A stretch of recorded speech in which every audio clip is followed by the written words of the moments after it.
मेरे मीठे बच्चे, मॉडर्न आधुनिक होना गलत नहीं है, लेकिन मॉडर्न होने का आधार क्या है यह समझना बहुत ज़रूरी है।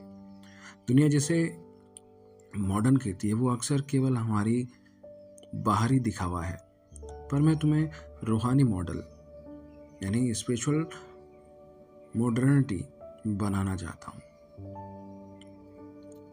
इन्हें 3 बिंदुओं से समझो। पहला बिंदु है बाहरी आधुनिकता वर्सेस आंतरिक सभ्यता, आउटर वर्सेस इनर।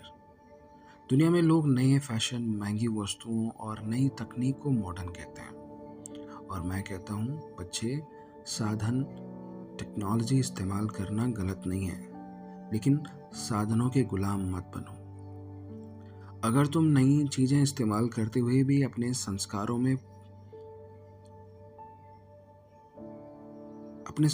में हो तो वही सच्ची आधुनिकता है।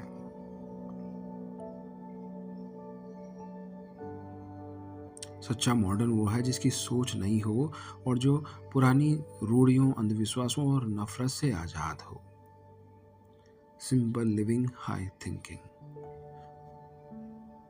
बेहद की वैराग्य वृत्ति रखो। तुम दुनिया के साथ कदम से कदम मिलाकर चलो।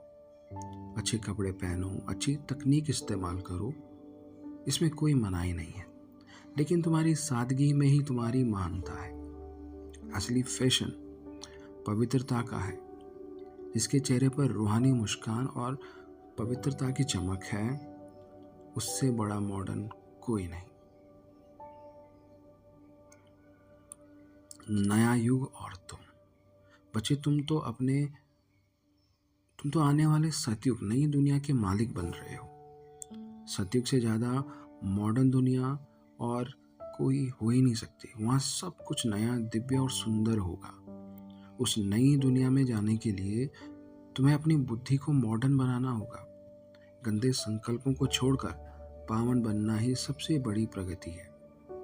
बच्चे, अगर तुम अपनी पत्नी या दूसरों को देखते हो कि वे भौतिकता में बहुत आधुनिक बन रहे हैं तो उनसे घृणा मत करो। तुम अपनी रूहानी रॉयल्टी में रहो। साधन इस्तेमाल करो और साधना को मत भूलो। अपनी मर्यादा के अंदर रहकर तुम जितने चाहो उतने आधुनिक बन सकते हो। मॉडर्न होने का अर्थ है पुराने विकारों को छोड़कर नया जीवन जीना। तो बच्चे, क्या तुम अपनी पुरानी आदतों को छोड़कर एक नया फरिश्ता बनने के लिए तैयार हो?